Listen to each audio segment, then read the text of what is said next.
Vamos a iniciar una nueva serie.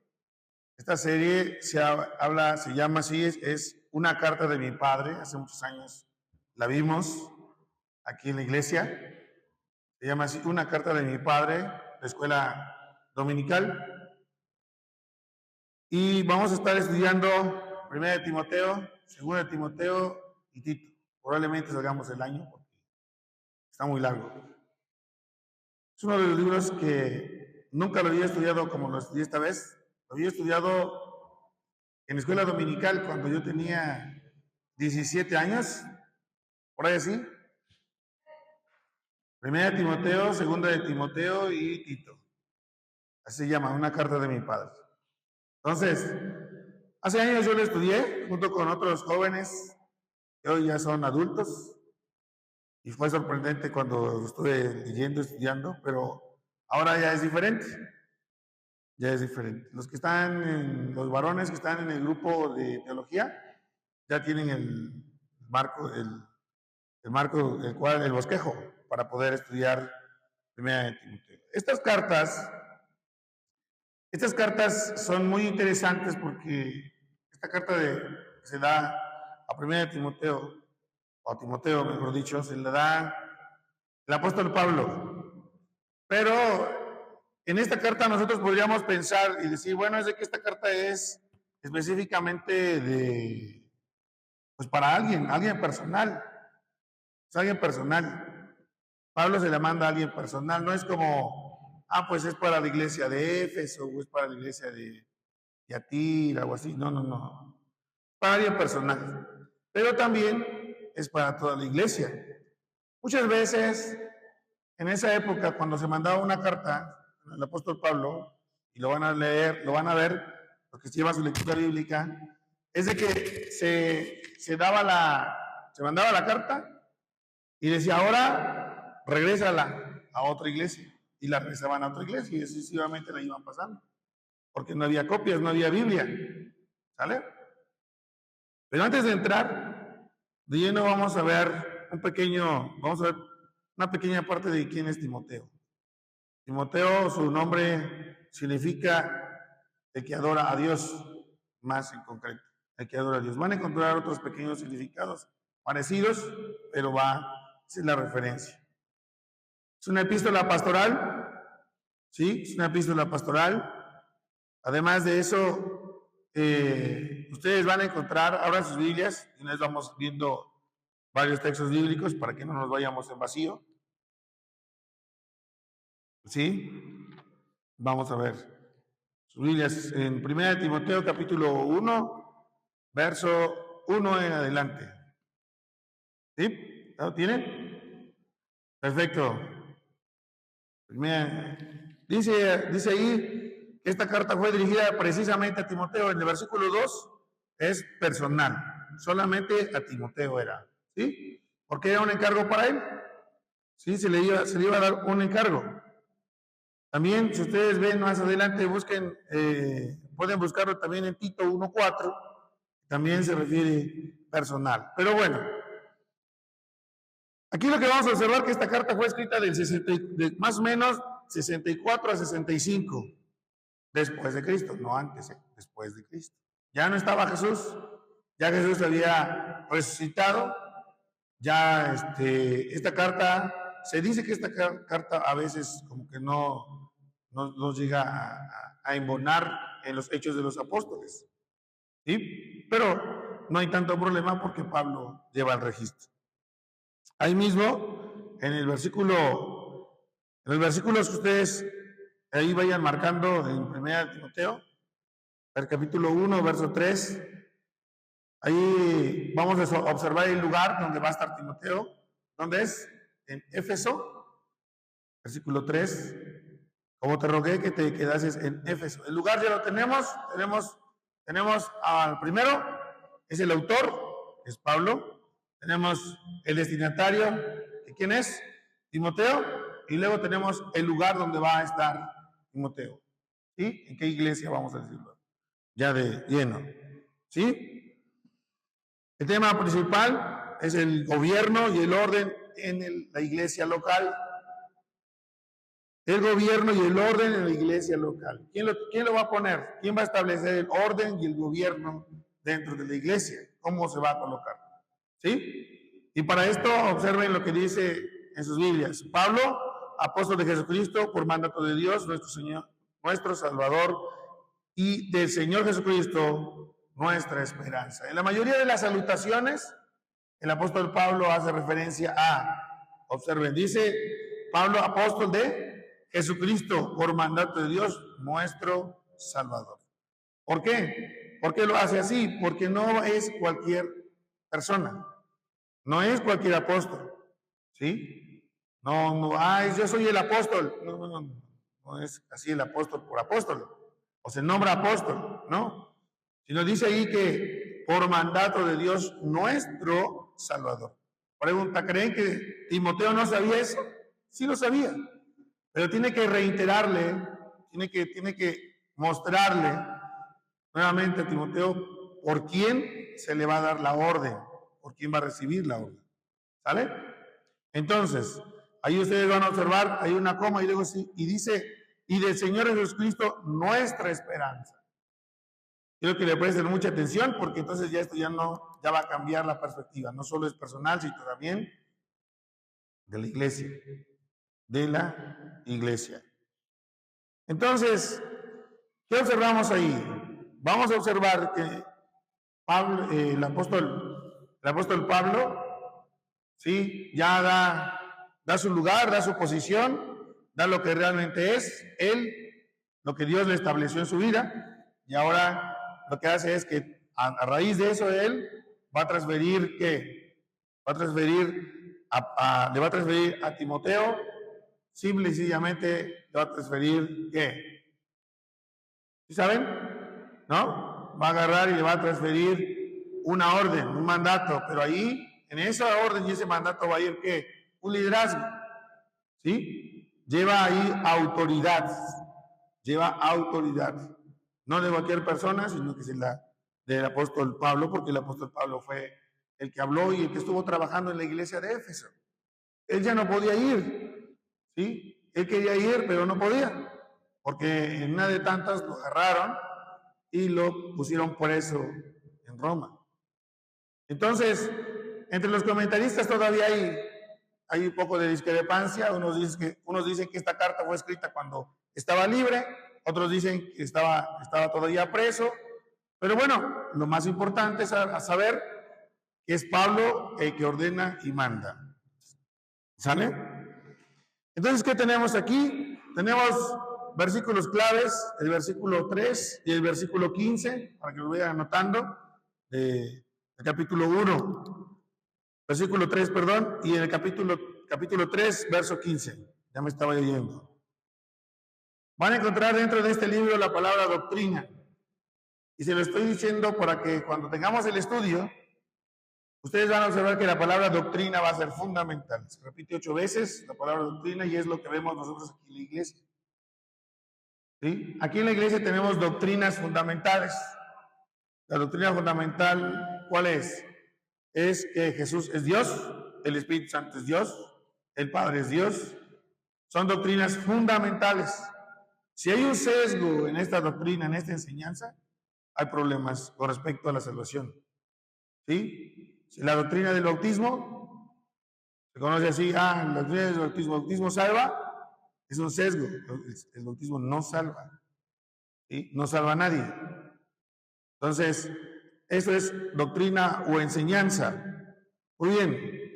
Para los que apuntan y les gusta apuntar, el bosquejo sería entonces 1 Timoteo capítulo 1 del versículo 3 al 11. Vamos a observar lo que es las desviaciones doctrinales. Desviaciones doctrinales. En la segunda parte, el testimonio de Pablo, del versículo 12 al versículo 17. Y la tercera parte, advertencia a Timoteo del versículo 18 al versículo 20. Pues ahora sí, ya tenemos la introducción, ya vamos a saber de qué se trata esto y aquí va a empezar lo bueno. Muy bien, vamos a iniciar. Ya vimos la salutación, ya vimos que es Timoteo, Y aquí me impresiona cómo le habla el apóstol Pablo a Timoteo. Le dice, verdadero hijo en la fe.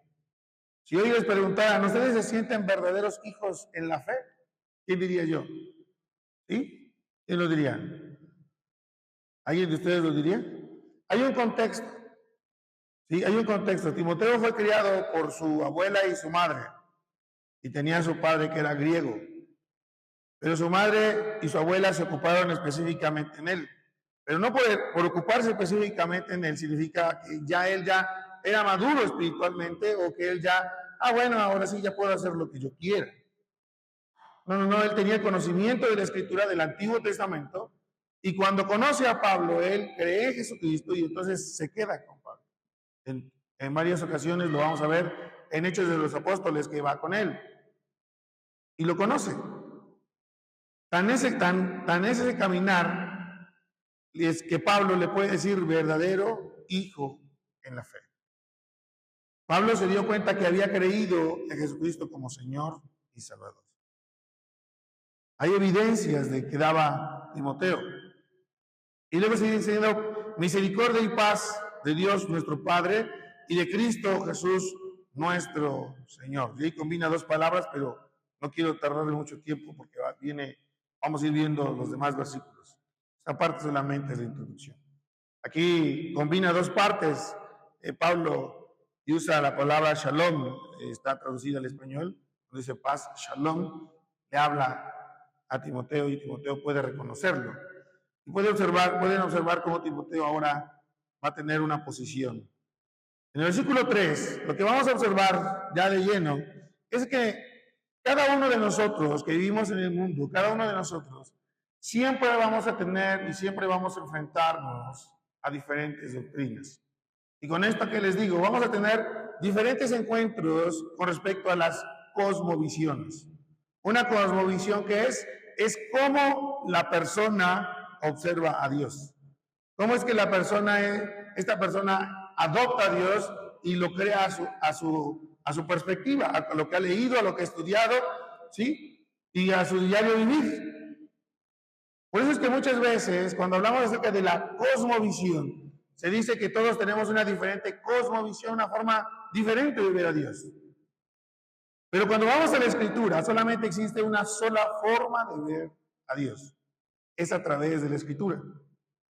Cualquier forma de ver a Dios humana no es más que idolatría, no es más que crear un Dios, ¿sí?, propio. No es más que un Dios que yo he creado en mi mente, tomando un versículo de aquí, un texto de allá, uno de más allá, y por eso encontramos diferentes lugares donde se les dice, Dios es amor, 100% amor. ¿Cómo va a castigar a las personas? ¿Cómo no te va a bendecir Dios si es 100% amor? Luego van a encontrar otro lado donde se habla acerca de Dios que es 100% gracia. 100% gracia. Por lo tanto, se te perdona todo tipo de pecados y aunque estés en pecado, puedes venir a la iglesia, arrepentirte y tomar la cena y sigue pecando en la semana. Eso está mal porque eso no te enseña la Escritura, eso no nos enseña la Escritura. Eso es supergracia. Esa es la supergracia, y hasta se pasa de la supergracia. Porque pecas en la semana, te reconcilias el domingo y vienes otra vez. Y ya caíste en alcoholismo en la semana y otra vez. Y otra vez, y otra vez, y otra vez. Y eso es mentira, así no funciona la Escritura. Nos vamos al otro extremo, donde se maneja la doctrina. E incluso en la semana llegué a escuchar un audio donde dice que apenas pasaron los Juegos Olímpicos. Y dice,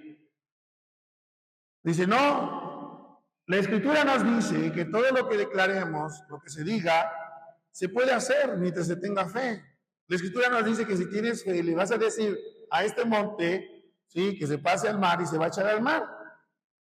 Solamente es declarar y tener fe. Y eso fue lo que hicieron los jóvenes de los Juegos Olímpicos. Declararon ser ganadores y ser campeones. Y ganaron porque creyeron y tuvieron fe. Parece que es una verdad porque les acabo de citar un texto bíblico, pero está mal empleado el texto bíblico. Entonces, en cada declaración la debo de acompañar con fe para que ésta se cumpla. Tengo fe de que este monte se va a ir al mar. Tengo fe de que voy a obtener un coche. Tengo fe y voy a tener una casa. Tengo fe y voy a ser más próspero todavía. No, así no funciona la Escritura. Y esa es una doctrina, es una enseñanza que se da dentro de las iglesias. Una más que ya viene cada día más fuerte, y no sé si la han escuchado, acerca que el Espíritu Santo es mujer. Y yo dije, pero ¿cómo pueden decir eso? Y sí, hay grupos que defienden esa postura.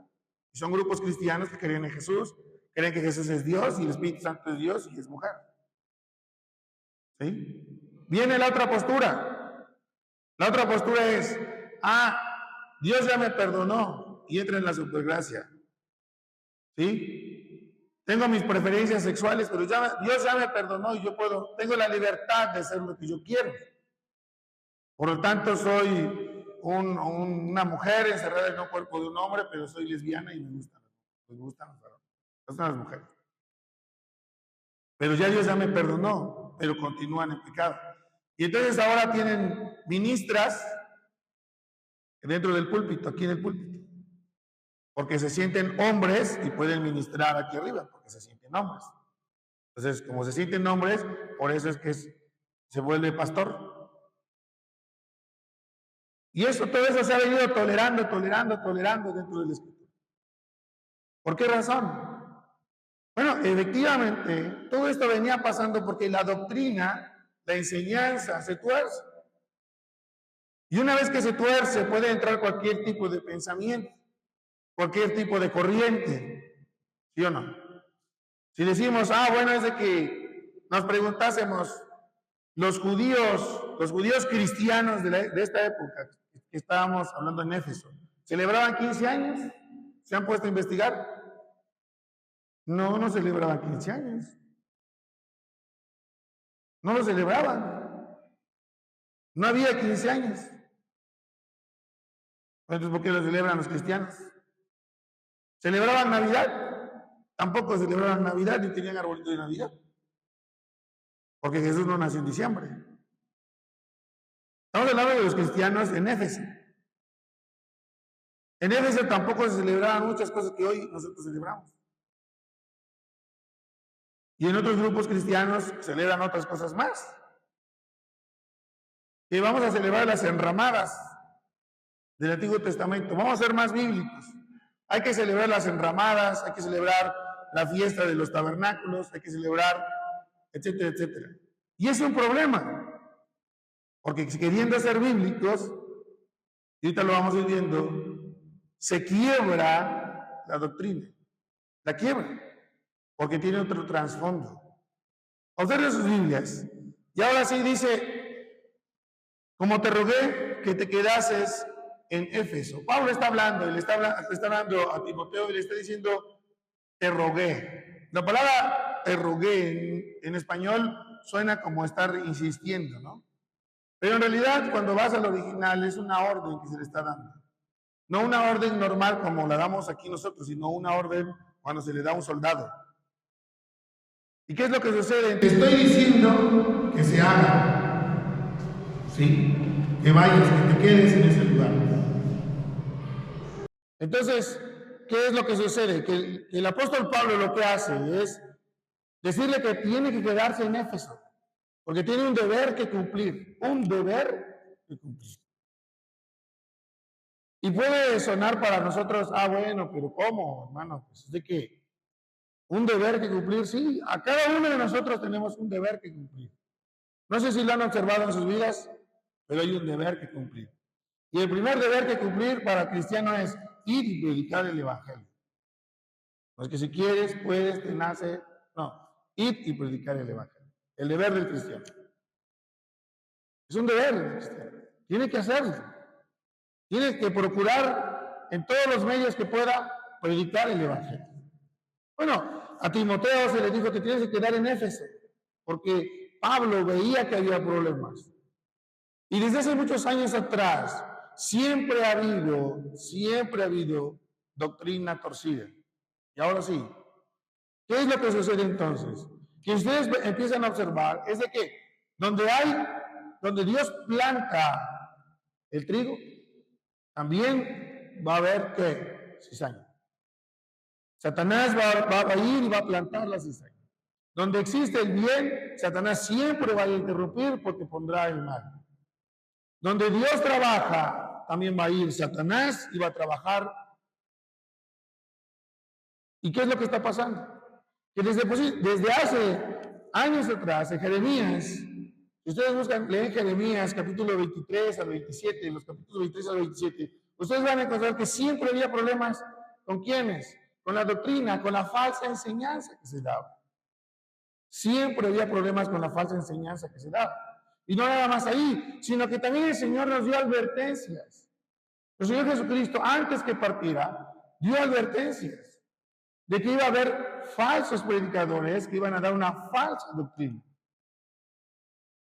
Y es un deber que cada uno de nosotros, al leer y estudiar la Escritura, tenemos el deber de estar preparados, listos para observar las malas enseñanzas que se están dando. Yo platicaba con uno de mis hermanos y les decía yo, solo existen dos razones para que te vayas de la iglesia, solo dos. Una, que el pastor o el anciano, los ancianos estén cayendo en una inmoralidad sexual. Esa es la razón por la que tienes que ir de la iglesia. Y la segunda es que tuerzan las escrituras, haya doctrina falsa. Nada más. Solamente existen esas dos razones. No existen más razones para que te vayas de la iglesia. A menos que te cambies de trabajo, ¿verdad? Pero nada más eso existe. No hay más. Pero las falsas enseñanzas siempre han estado. Mateo capítulo 7, 1 de Juan 2:8, 1 de Timoteo 4:1 nos hablan de que siempre el problema era de que había falsas enseñanzas y falsos maestros. Y déjenme decirles que no vienen del exterior. El problema no es que vengan del exterior. El problema es que están dentro de la iglesia. El problema es que están dentro de la misma iglesia de Cristo. Que están enseñando erradamente. Se puede verse la iglesia llena, pero yo les digo, ese que está enseñando que el bautismo salva. Y se quedarían con el ojo cuadrado, ¿no? Nada más de pensar que el bautismo salva, ya hay un problema muy grandísimo en todas las doctrinas. Entonces, ¿qué es lo que sucede? Que siempre tendremos enfrentamiento contra las doctrinas erróneas, que se nos van a presentar una vez que tú estudias la Escritura, una vez que tú lees, meditas y exploras la Escritura. Siempre vas a tener lucha constante con respecto a las falsas doctrinas. Siempre va a ser problema. Y Jesús lo advierte. Dice que en aquel tiempo llegarán, ¿sí? Llegarán los que se van a vestir como ovejas, pero son lobos vestidas de ovejas. Y el que tiene, decía un hermano, dice, aquel que se viste de pelo de oveja es porque en ese entonces eran los pastores, los pastorcitos. Hermanos, ¿se tenía ese problema en la iglesia de Éfeso? Sí. ¿Hoy se tiene un problema? Sí. Sí se tiene. ¿Quién de nosotros no ha dicho, Dios te va a sanar, Dios te va a restaurar, Dios va a sanar a tu enfermo? No mientas. No mientas. Eso no es cierto. Nosotros no somos Dios para saber si le va a sanar. Cuando nosotros oramos por un enfermo, decimos, Señor, sánalo. ¿Sí? O decimos, Señor, que se haga tu voluntad. ¿Cómo decimos? Cuando decimos, Señor, sánalo, ¿quién soy yo para ordenarle a Dios para que lo haga? ¿Eres Dios? ¿Eres Espíritu Santo, Jesús, el apóstol Pablo? ¿Quién eres? Nadie. Por eso que no se nos olvide que el mismo Jesús enseña y dijo que se haga tu voluntad. ¿Se acuerdan cuando enseña el Padre Nuestro? Es de que las palabras que usamos y decimos, ¿sí? A veces las tomamos de lo que escuchamos y vemos, pero es de que erran en la doctrina. Y miren lo que sucede, que el apóstol Pablo le encarga a Timoteo y le dice, te ruego que te quedes en Éfeso. Cuando fui a Macedonia para que mandases, no para que sugirieras, para que mandases Aquella persona que puede mandar es aquella que estudia y lee las escrituras y tiene argumentos bíblicos para hacerlo. Si no, simplemente son comentarios. Si no, simplemente es palabra que él interpretó o que la persona está interpretando. Miren, la escritura es muy fuerte. ¿A qué grado de fuerte? La escritura es muy tajante. ¿Sí? Muy tajante. Pero todos queremos ver a un Dios. Ay, bueno, es lo que tú dices. Bueno, ¿qué entendemos cuando les he dicho mucho el texto que dice, no unáis el yugo desigual? ¿Qué parte no se entiende? ¿Que Dios no es tajante? Sí, porque da una orden. Dice, no. Y nosotros como humanos, como pecadores, le damos la vuelta al no. Imagínense que está el no parado aquí y le estamos busca y busca que diga probablemente o a lo mejor y si puedes. Porque no comprendemos el no.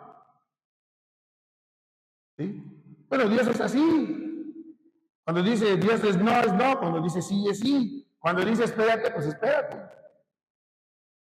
Pero es de que nosotros siempre queremos arreglar el texto bíblico como es nuestra conveniencia. Como a mí me parece correcto. Como a mí me solape también el texto bíblico. ¿Y suena cruel? Pues hay que arreglarse con Dios. ¿Sí? Y hay que tener mucho cuidado porque aquí cuando vemos que a Timoteo le dice, le habla el apóstol Pablo, le dice, para que mandes, ¿sí? Le mandes, no sugieras, no es que te debilites, no es que, bueno, a ver si quieres, no, que mandes, que ordenes, algunos que no enseñen diferente doctrina. Pero ¿cómo voy a saber que están enseñando diferente doctrina si yo no estudio? ¿Cómo voy a saber que las palabras que están diciendo no son de acuerdo a la escritura si yo no las memorizo? ¿Cómo voy a saber que realmente lo que está haciendo el hermano es incorrecto si yo no leo la escritura y vivo la escritura? Para saber que un hermano está haciendo lo incorrecto o está dando una mala doctrina, yo debo vivir la sana doctrina. ¿Hasta ahí vamos bien? Entonces, Timoteo era un varón, un joven, que vivía la sana doctrina, que podía reconocer la salvación, que podía reconocer a Jesucristo como Señor y Salvador. ¿Sí se dieron cuenta? ¿Y qué dice ahí? Que no enseñen. Y aquí viene lo interesante. ¿Quiénes son los que enseñan en la iglesia? ¿Todos enseñan? No todos enseñan. Enseñan los maestros, los ancianos y los pastores, ¿no? ¿Qué es lo que pasa entonces? ¿Quiénes eran los que enseñaban mala doctrina entonces? Ya tenemos un lugar, ¿verdad? Ya no englobamos a toda la iglesia, sino a personas que tienen un cargo dentro de la iglesia son los que estaban enseñando falsa doctrina. Y miren, si ustedes observan al final de su capítulo, ¿qué van a ver? Van a observar que el apóstol Pablo ya se había encargado antes de esto. Ya se había encargado antes de esto. En el versículo 20 dice, dice, de los cuales son Himeneo y Alejandro, a quienes entregué a Satanás para que aprendan a no blasfemar. ¿De que eran pocos los que enseñaban falsa doctrina? Sí, pero hay consecuencias de enseñar falsa doctrina. Y las consecuencias aquí que el apóstol Pablo da sobre estas dos personas no es cualquier cosa. ¿O sí? ¿Cómo ven ustedes? ¿Qué dice? Observenlo. Dice, a quienes entregué a Satanás. No dice nada, le dije ya no vengan a la iglesia, ¿verdad? Eso no le dijo. O le dijo, ¿saben qué? Quédense sentaditos en la iglesia. Aquí. Quédense sentados, sigan viniendo, no se alejen. Aquí quédense. No. Dice, a quienes entregué a Satanás para que aprendan.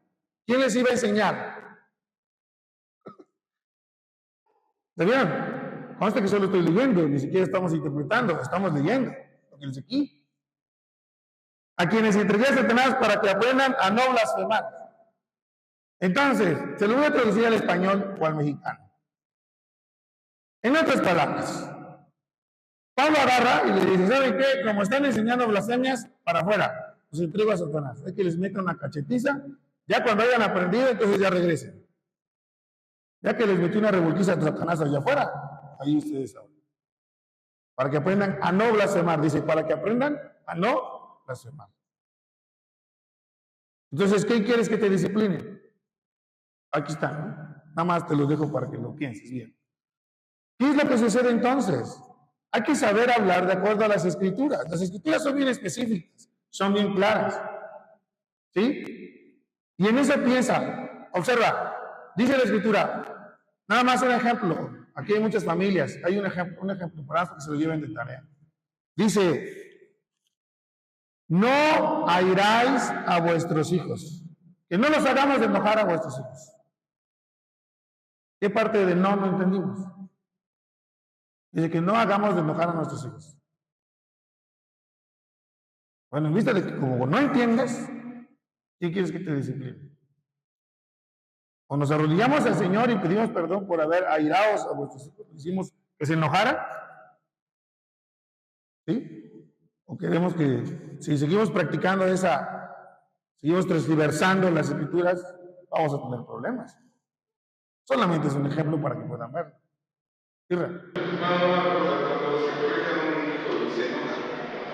O al revés, a ese.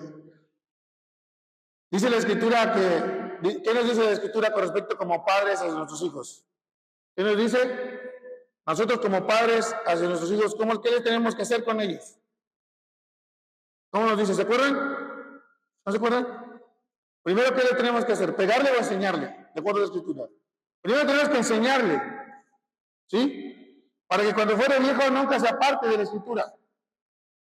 Pero también nos dice que si nuestro hijo es desobediente, ¿qué dice? Que para eso está una vara, ¿no?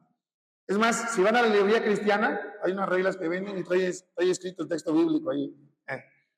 ¿Sí? Para que la usen, para que se use.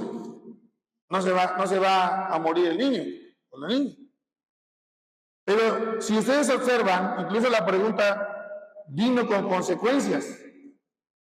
¿Sí? Cada acción trae una consecuencia. Si se vive la sana doctrina, hay consecuencias.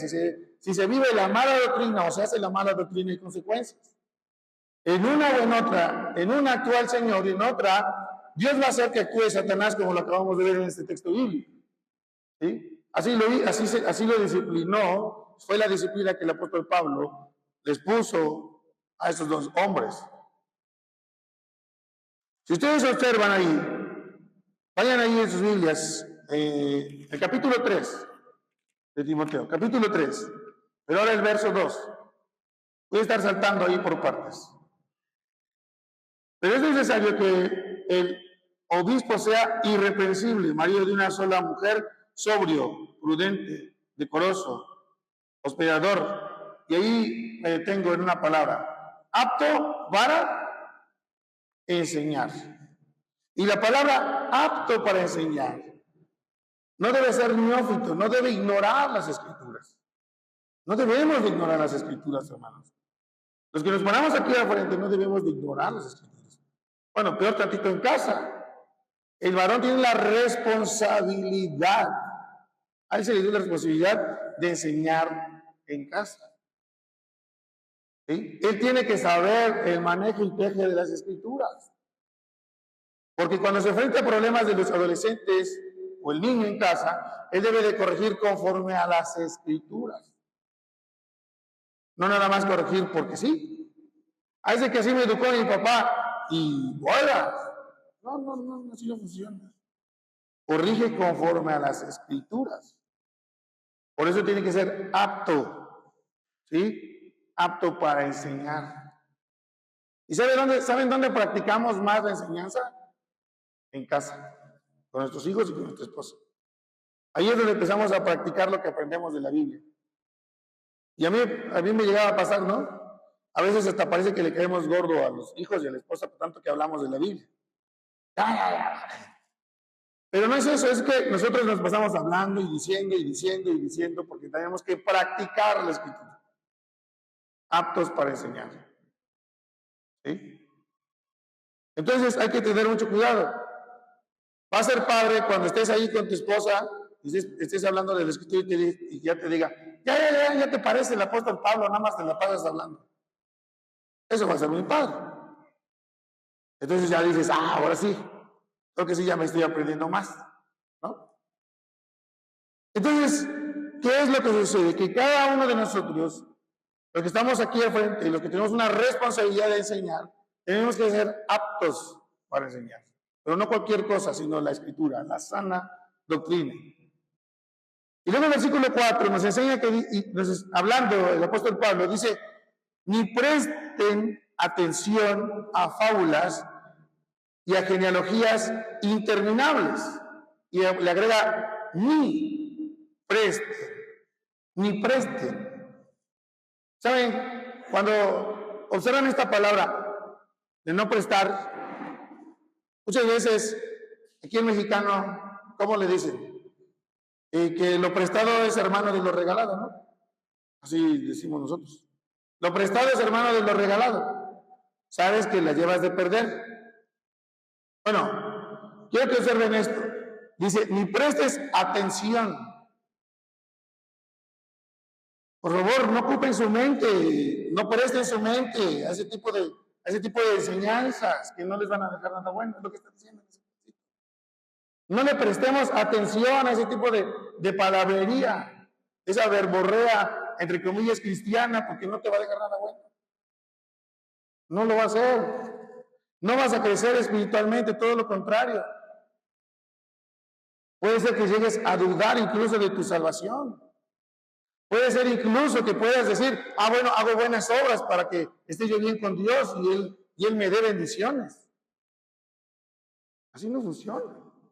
Tengamos cuidado. Es la advertencia que Timoteo tiene que dar en Éfeso. Tiene que decir, a ver, hermanos, no presten atención a fábulas, a mitos, en otras palabras, a palabrerías. Es de que se me apareció un ángel y me dio unas escrituras en oro y yo las traduje y se las traigo y Jesús vino a América. ¿Y saben de quién estoy hablando? Pero este es mejor, esta es la verdadera doctrina. Y luego para apoyar lo que estoy diciendo, digo, ya somos como unos 200,000 nada más en el país. Por ser muchos no significa que estén en la verdad. Hermanos, es la advertencia que viene a poner. Pero cuando el apóstol Pablo maneja la palabra genealogías, a los judíos les encantaban las genealogías. Mateo es un personaje interesante y dice que le habla a los judíos. ¿Y cómo empieza su libro? ¿Con qué? Con la genealogía de Jesucristo.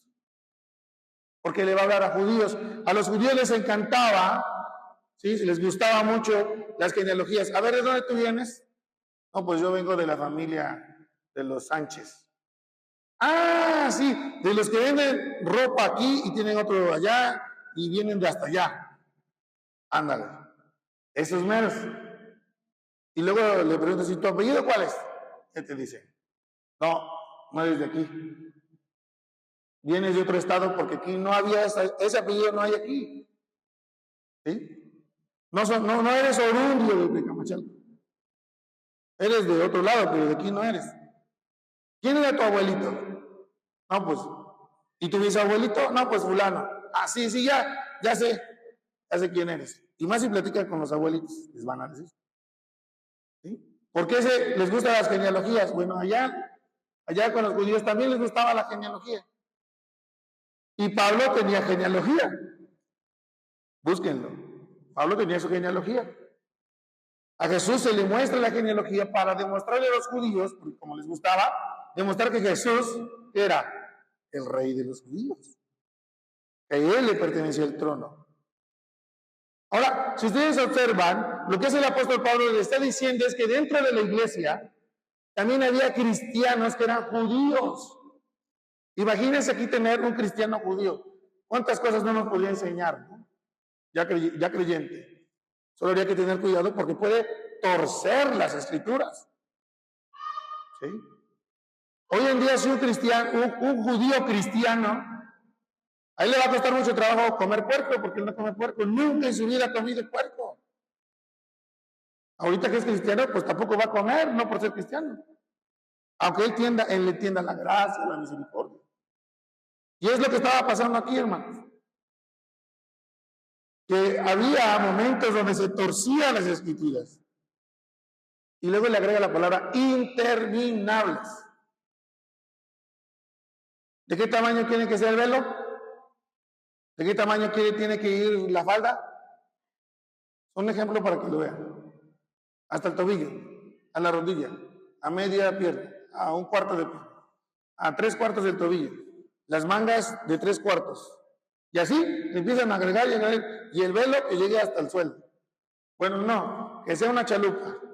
Bueno, no, que cubra nada más nuestro cabello. Y si mi cabello es más corto, ya le van agregando y eso se vuelve interminable.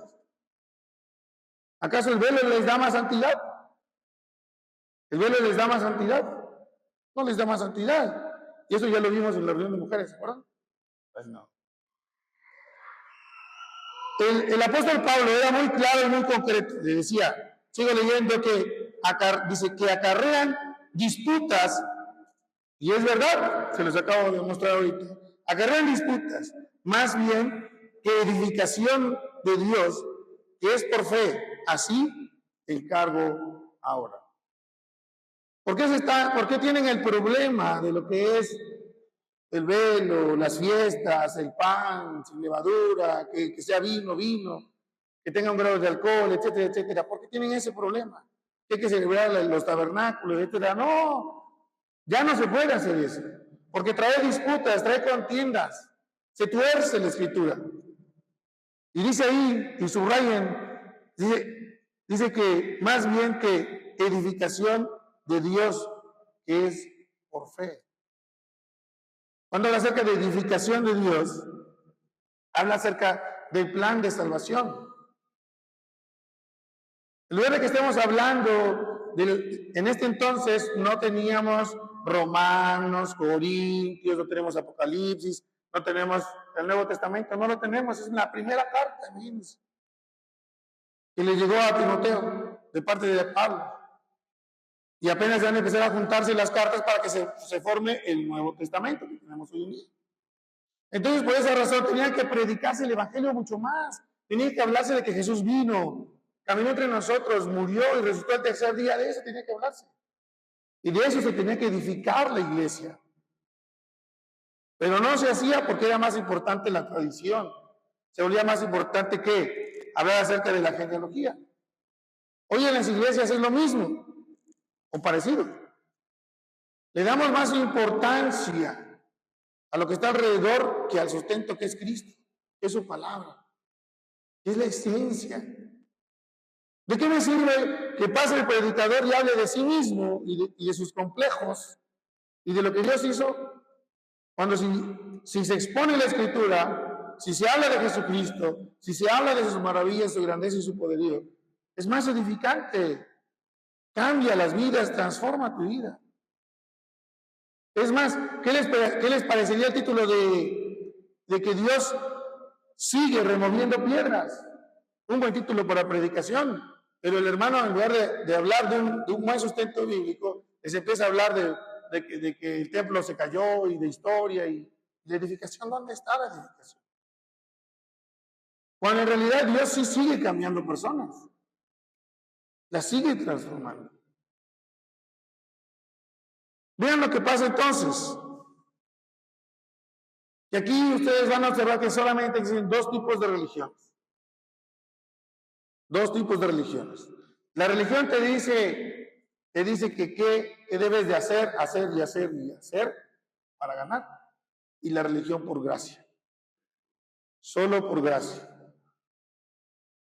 La religión que te dice, haz esto y ve de rodillas hasta allá, ponte el cuadro atrás de tu espalda, adorna tu moto y te vas 3 días. Ese es el hacer, y el hacer, y el hacer. Y el de gracia, no. El de gracia te dice, arrepiéntete, cree en el Señor Jesucristo, confiesa que levantó de los muertos. ¿Sí se acuerdan? Es por gracia. Es por su misericordia. Verso 5. Pues el propósito de este mandamiento es el amor nacido de corazón limpio y de buena conciencia y de fe no fingida. Y aquí viene un problema, no, tanto para la iglesia de Éfeso como para nosotros. Préstenle mucha atención. Dice, pues el propósito de este mandamiento, en lo que se ordenó de no torcer las escrituras, de no enseñar falsa doctrina, ¿sí? El fundamento es el amor nacido de corazón limpio. ¿Cómo se puede obtener un corazón limpio? ¿Cómo creen que se obtiene un corazón limpio? ¿Cómo se hace eso? ¿Se acuerdan de una canción? Aquí no sé si les tocó escucharla aquí, que dice que si me lavo con jabón y me tallo fuerte. ¿Sí han escuchado? ¿Sí? ¿Sí? Si me lavo con jabón, y luego, si me tallo fuerte, no se limpia el corazón, por más que yo me esfuerce. Luego, pero la sangre de Jesús, que murió allá en la cruz, ¿qué? Nos limpia el corazón. ¿Cómo se obtiene un corazón limpio? Con la sangre de Cristo. A través de la sangre de Cristo es la que nos lava, nos limpia nuestro corazón. Miren, ¿quieren darse cuenta de cómo está su corazón? Si quieren realmente darse cuenta cómo está su corazón, les voy a poner 3 ejemplos de niveles. Número 1. ¿Quieres saber cómo está limpio tu corazón? Número 1, el más básico, porque son casados. ¿Cómo le hablas a tu esposa o cómo le hablas a tu esposo? Cuando llegue enojado. Tranquila, mi vida, no te preocupes. ¿Sí? Ya cálmate, siéntate, yo te voy a dar de comer. ¿Por qué les digo esto? Porque ser limpio de corazón no solamente es que la sangre de Cristo vino y te lavó tu corazón, sino que tienes que nutrirte de la Escritura. Tienes que leer la Escritura. ¿Qué dice la Escritura? ¿De la abundancia de qué? De lo que abunde más en tu corazón, ¿qué va a hacer? ¿Qué va a pasar? Va a hablar la boca. De lo que más abunda en tu corazón. Bueno, Dios ya te lo limpia, sí, pero yo te pregunto cuántas veces leíste la Biblia hoy en esta semana. Y muchos me dicen, yo la leí toda la semana. Muy bien, porque la leíste. Ahora dime cuántas veces meditaste en lo que leíste. Esa no me la sabía. Bueno, ya te la sabes. El otro nivel es, ¿cómo respondo cuando tengo problemas? Si realmente mi corazón está limpio y he leído un poco de la Escritura, ¿cómo respondo cuando tengo problemas? ¿Cómo estoy respondiendo? ¿Cuál es mi actitud? ¿Cómo habla mi boca cuando tengo problemas? ¿Con la Escritura? Ya no hay problemas, va de nivel, sigue subiendo, ¿eh? ¿Qué pasa cuando tengo una confrontación directa con alguien? ¿Respondo con el corazón limpio con la Escritura? ¿Me aplico el texto bíblico que dice, ¿acaso no será que yo mejor acepte el agravio? ¿Me aplico ese texto o al revés? Prefiero agraviar. Prefiero dar duro, ¿no? ¿Cómo lo hacemos? Aplicamos el texto que dice, si te forzan a llevar su equipaje, sus bolsas, su carga, ¿qué le dices? No te preocupes, no me forces, yo cargo las otras 5 más que traes. Échamelas. ¿Sí? ¿Sí? No. O sea, ¿cómo respondemos? ¿Te quieres dar cuenta cuán limpio tienes tu corazón? Ahí está la respuesta. Explóralo, fíjate.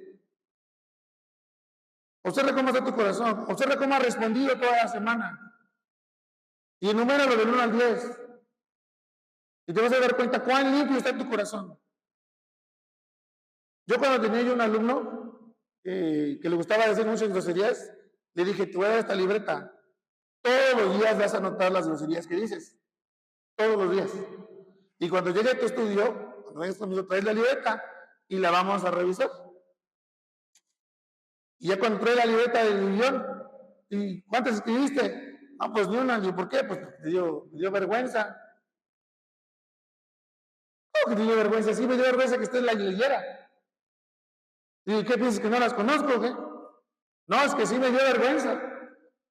Claro, nos debería dar vergüenza hablar así. No porque el hermano te lo pide, sino porque el Señor nos los pide. Porque dice ahí, dice la Escritura, dice, mandamiento es el amor nacido de corazón. El amor tiene que ser un amor nacido de corazón limpio. Ya me la puso bien difícil. El verdadero amor, el genuino amor, nace de un corazón limpio. Lo acaban de leer ustedes, no yo. Observen. Pero ¿saben cómo me la quito? Te amo en el amor de Cristo. En el mío no, en el amor de Cristo. Porque si yo te amara en el mío, quién sabe cómo te iría. ¿No? Por eso cuando yo hablo con los matrimonios, yo les digo, es que el amor se les va a acabar. Se les va a acabar el amor. Necesitan una base fundamental para sustentar su matrimonio. Y es Cristo. Si no, no van a avanzar. Decía el proverbio, van a ser como puertas. Nada más se mueven, pero no avanzan. Así funciona. Hermanos, se ve interesante cuando empiezas a explorar la carta, porque no solamente es para la iglesia en Éfeso, sino también es para nosotros personalmente. Por eso el título es Una carta de mi Padre. Nuestro Padre Celestial nos está hablando a nosotros. Nos está diciendo que tenemos un deber. Nos está diciendo que tenemos que corregir, pero no en la iglesia. Nosotros debemos de corregir algo en nosotros mismos. En nuestro cuerpo, nuestra mente, nuestro corazón. Dice la Escritura aquí, dice, es el amor nacido de corazón limpio. ¿Quieren más? Sí. Y de buena conciencia. Ya le agregamos más. Ya no solamente es un corazón limpio. Ahora le agregamos de buena conciencia. Ya me la pusieron más difícil. ¿Y eso cómo se agarra? ¿Dónde se compra la buena conciencia? ¿Se lo han preguntado? ¿Qué es la conciencia entonces? Y que agarro y ahí me ven. Voy a preguntar. ¿Qué es la conciencia? Para no escribir, porque luego me cuesta eso. Y empieza a hablar el teléfono. La conciencia, no. Yo dije, no la entendí. Porque el significado de conciencia humano, ¿no? Está basado en pensamientos humanos, en la pecaminosidad del ser humano. Pero la conciencia que nos da el Señor está basada en la Escritura. Está basada aquí en la Biblia. ¿Quieres tener una buena conciencia? Practica la Escritura. ¿Sí? ¿Se acuerdan qué pasó con el buen samaritano? ¿Qué fue lo que le pasó al buen samaritano? Dice que pasaban varias personas ahí, que son muy interesantes, no lo voy a decir completo. Pasaban ahí y lo veían al golpeado y lo veían ahí y lo veían ahí. Pero hay uno que tenía diferente la conciencia, esa es la conciencia humana. Se compadeció, lo levantó, se lo llevó y por conciencia humana, ¿sí? Lo llevó, lo puso en un lugar que le dieran de comer, pagó, ahí le echamos una curadita, porque tenía buena conciencia humana. Pero eso no se nos pide a nosotros, se nos pide dar más allá de esa conciencia. Y es la conciencia de Cristo. Jesús dijo que teníamos que ser igual a Él. Pablo dijo, ser imitadores de mí, como yo de quién? De Cristo. No, hombre, esto se pone más bueno todavía. Porque entonces la conciencia que deberíamos de tener es la de Cristo en nosotros. Cristo. Si ustedes observan el pasaje y si estudiáramos a Jesús en su faceta de humano, nos llevaríamos grandes sorpresas porque su conciencia rebasa nuestro pensamiento. Rebasa nuestro pensamiento. La buena conciencia se toma de la Escritura. Hacer lo correcto. ¿Cómo haces lo correcto? Leyendo la Escritura. La Escritura te muestra que estás haciendo o cometiendo una falta. Les voy a poner un ejemplo, nada más para que se lo lleven, es cuando ponen una alarma de humo, porque se va a incendiar la casa, están arriba en el techo y les toca tanto el humo y empieza. Entonces lo que hacen es que de volada van a ver dónde está saliendo el humo, porque les está avisando que ya está ardiendo algo. ¿Sí? Para eso son esas alarmas. Bueno, parecido es la conciencia. Pero la conciencia hay que ponerle pilas. A esos aparatos hay que ponerles pilas, si no, no funcionan. A su conciencia hay que ponerle la pila de la Escritura. Llénense de la Escritura, lean la Escritura.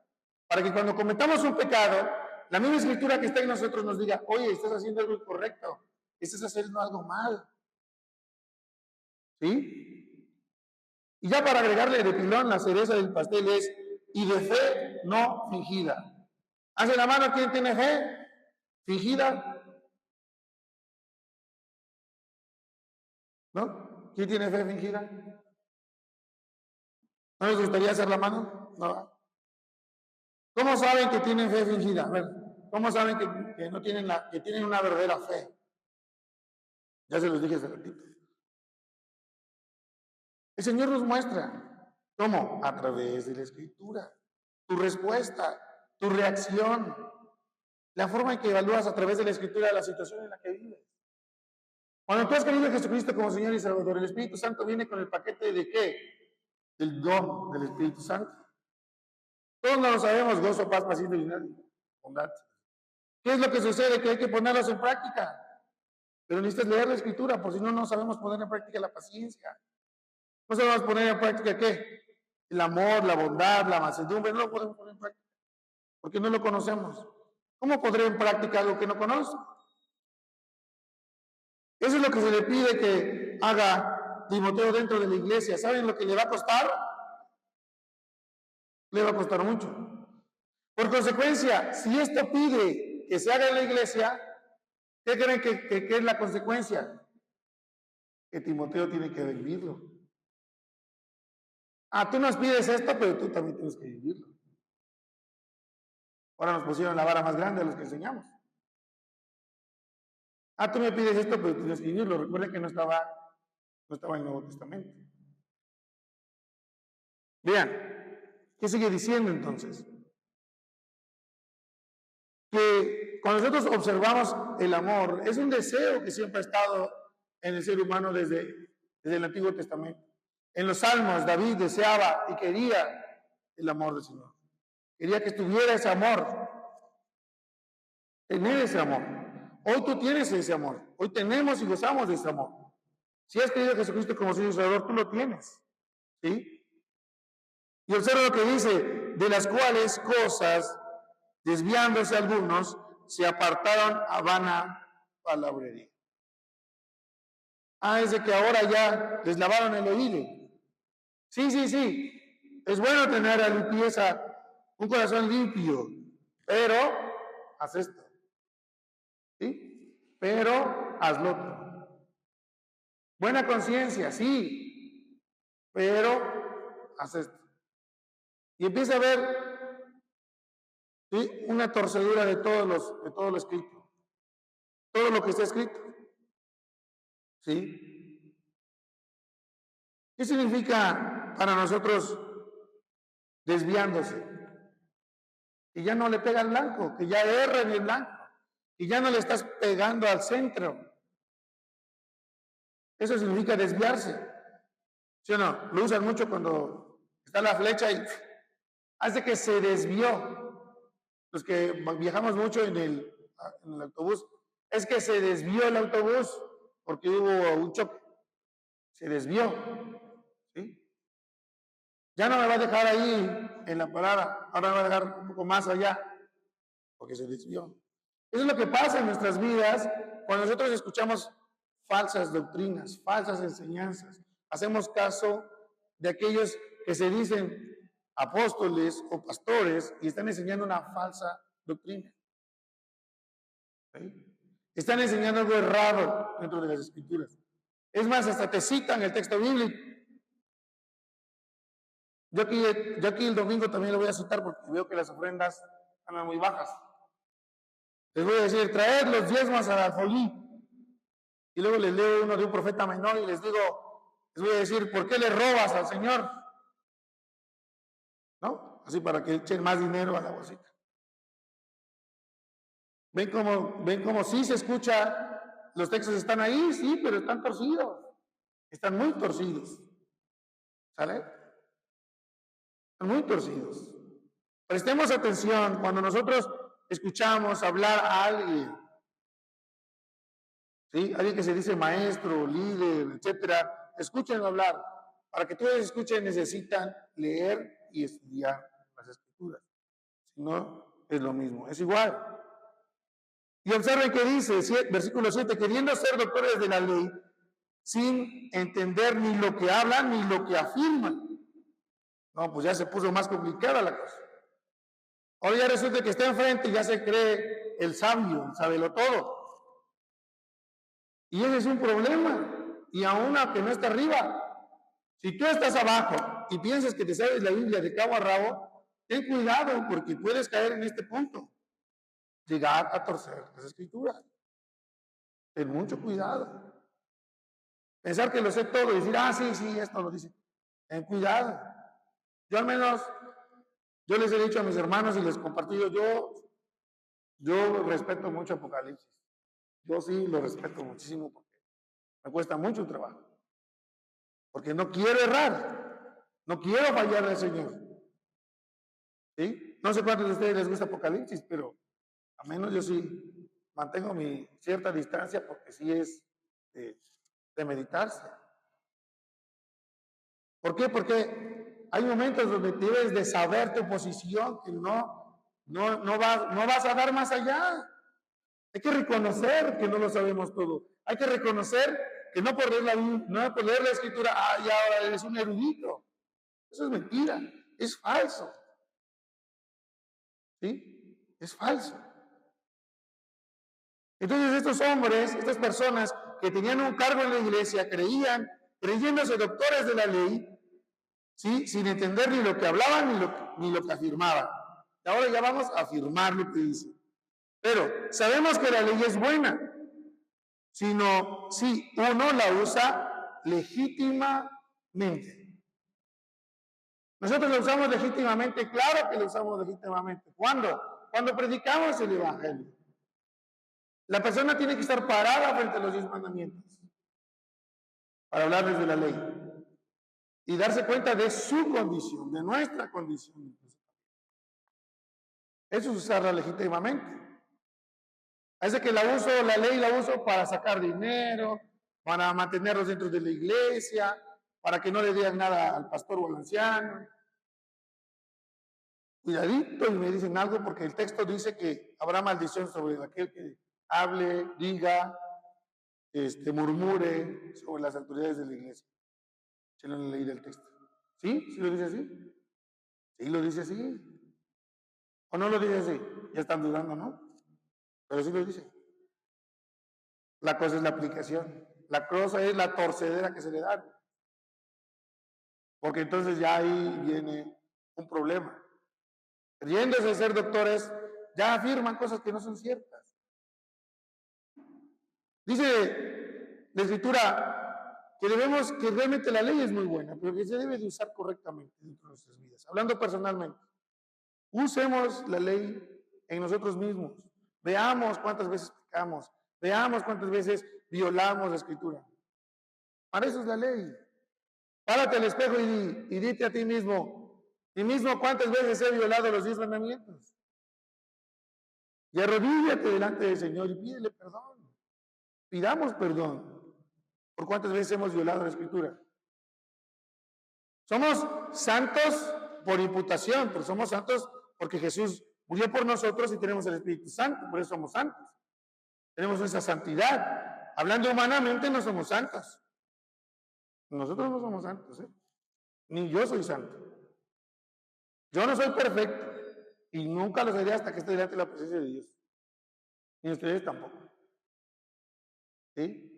No hay nadie que sea santo en este lugar. Nadie. Somos cristianos, estamos aprendiendo a practicar la santidad a través de las Escrituras. Es lo que somos. Practicar y practicar y practicar. El apóstol Pablo dice que se mantenía en la carrera, como el atleta, duro y duro y duro y duro. Dice entonces, no conociendo esto que la ley no fue dada para el justo. No les pregunto quién es justo, porque probablemente todos hacen la mano. Sino para los transgresores y desobedientes, para los impíos, pecadores, y los irreverentes y profanos, y para parricidas y matricidas, para los homicidas, verso 10, para los fornicarios, para los sodomitas, para los secuestradores, para los mentirosos y perjuros, y para cuanto se oponga a la sana doctrina. Y hasta aquí vamos a parar. No sé quién de ustedes practique todos estos pecados. ¿No va? Hay que tener cuidado. Para ellos es la ley, pero no porque no los practiques, no significa que cada uno de nosotros dejemos de ser pecadores. Esta iglesia, donde está Timoteo, tenía este problema y tenía que ser señalado. Aquí en la iglesia tiene que ser señalado el problema. Igual. ¿Tienes un pecado? ¿Sabes qué? Está en la Escritura. Hay que arrepentirse. Hay que observarnos primero a nosotros mismos. Es lo que estamos haciendo aquí, en esos versículos.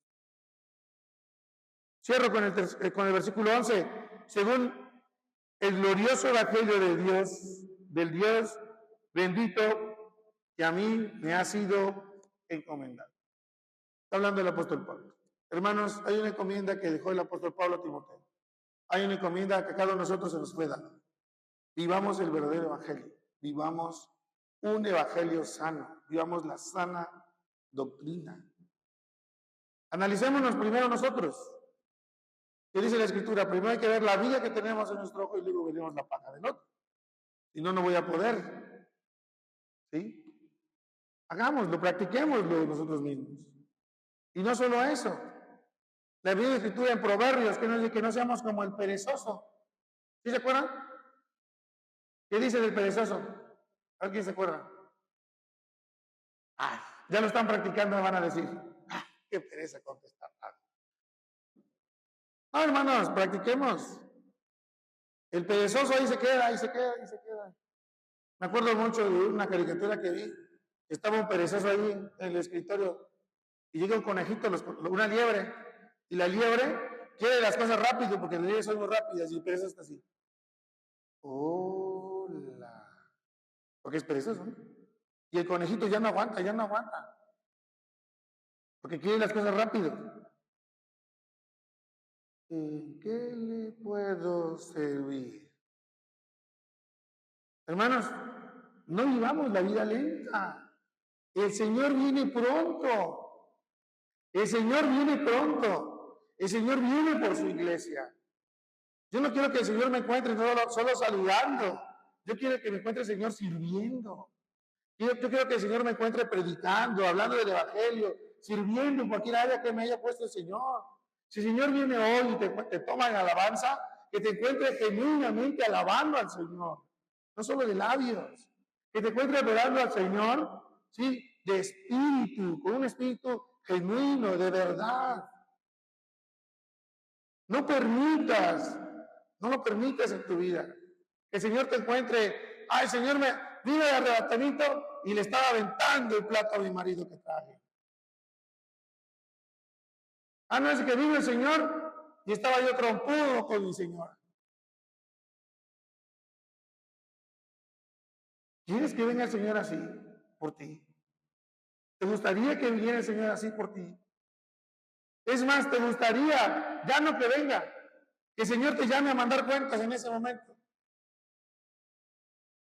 En este momento te manda a llamar cuentas el Señor. En nuestra pereza de no trabajar para el Señor. En la pereza de quedarte sentado así.